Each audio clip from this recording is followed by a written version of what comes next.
Hello, my name is Ainsley Strang, and today I'm presenting on AI's ability to mimic human psychology. So, what is AI? Put simply, AI uses computers to accomplish goals previously thought only possible by human intelligence. It interprets data, learns from said data, potentially adapts itself if needed, and then uses its learning to accomplish goals. In order to create AI, computer scientists modeled neurons in our brains.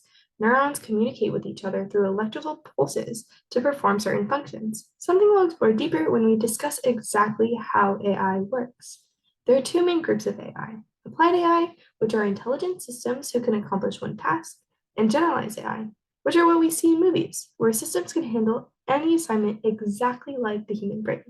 We've come very far in our advances in artificial intelligence, where currently we have been able to use our knowledge of computer science to simulate some aspects of human intelligence. However, the more complicated generalized AI has not fully been developed yet. Coined in 1956 by John McCarthy for his project titled the Dartmouth Summer Research Project on Artificial Intelligence, was the first mention of AI, where for 8 weeks, cognitive scientists, computer scientists, and mathematicians gathered to discuss the potential of computerized systems to mimic human activity. Additionally, during the same year, Alan Newhart, Herbert A. Simon, and Cliff Shaw created the logic theorists that used automated reasoning to solve mathematical theorems and improve upon proofs. This automated reasoning has since been applied to the learnings of AI. After this initial fascination with artificial intelligence, there was a lot of misconceptions about its potential. Within 1970, some people believing that there would soon be machines with the same general intelligence of a human. However, AI requires a lot of computer processing and a lot of data, causing the AI winter due to the lack of having power and data to accomplish the goals of artificial intelligence. However, as time went on, scientists have been able to increase computer processing power, allowing artificial intelligence to have the capacity to mimic some of our brain processes. Additionally, with the internet and social media, they have also increased the numeric data points AI can process, allowing AI to learn off of our actions. AI, when first created, doesn't know how to do anything.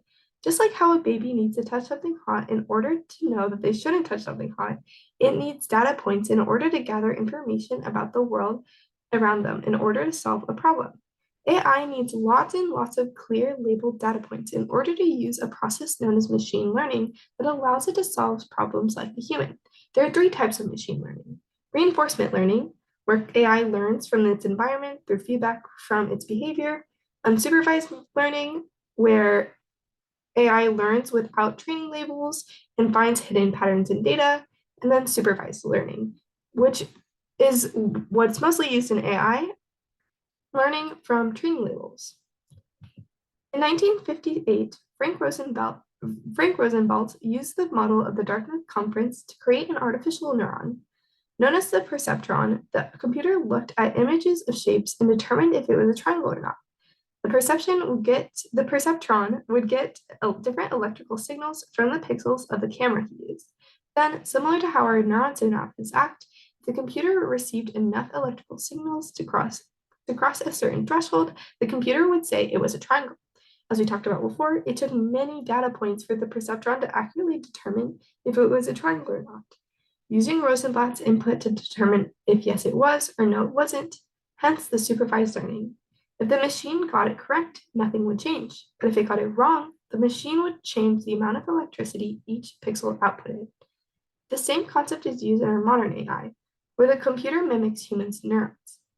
The neuron has dendrites on the outside and axons connected to them on another neuron's dendrites. The little gap between the axon and the dendrite is known as a synapse, where the electrical signals are passed through. However, in order for the information to be released, the electricity needs to build up until an activation threshold is met, in which case the signal is sent. In the case of the neuron, it is the number of electrical signals rather than the strength, but they act the same way as computers do. In modern supervised learning, there are different weights that electrical values have that are all summed together. Then the computer forms its mathematical function to determine if the sum is greater than a set bias, something that is changed by the computer as it adapts.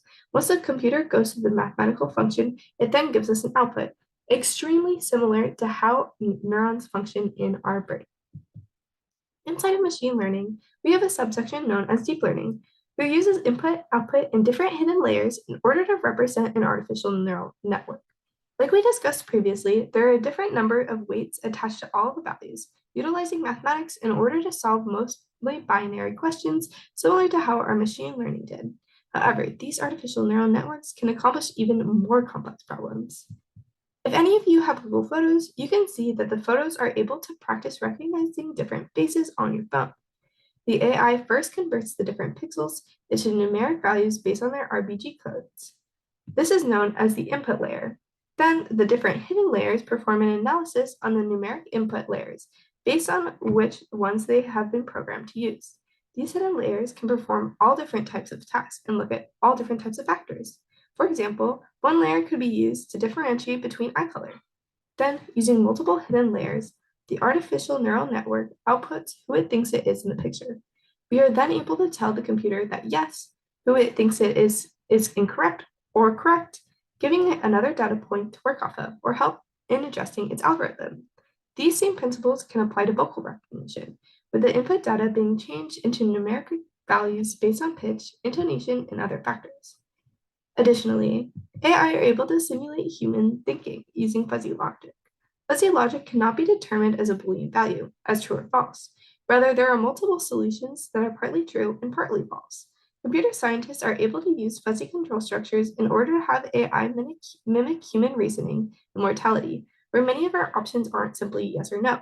It uses a rule base, which governs the decision-making process, and then provides rules for the computer. It then uses fuzzification to convert the numeric values into fuzzy sets.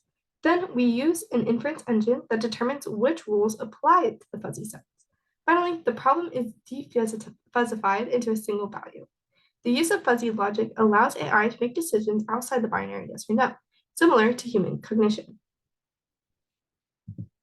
AI, using its many different functions, is able to simulate human activity. For example, AI is able to predict the scent of different molecules using neural networks.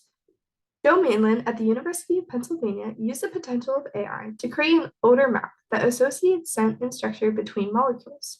Using this map, the AI is able to predict the scent of things that have never come in contact with. This in and of itself is an amazing feat because of the subjectiveness of human scent. It is not as simple as color, with the human eye having three main perceptions of color, red, green, and blue, because scent has over 300 receptors that determine how we experience it. In conclusion, AI is able to mimic human activity by learning from data, something that will allow it to continue advancing and improving our lives. Thank you.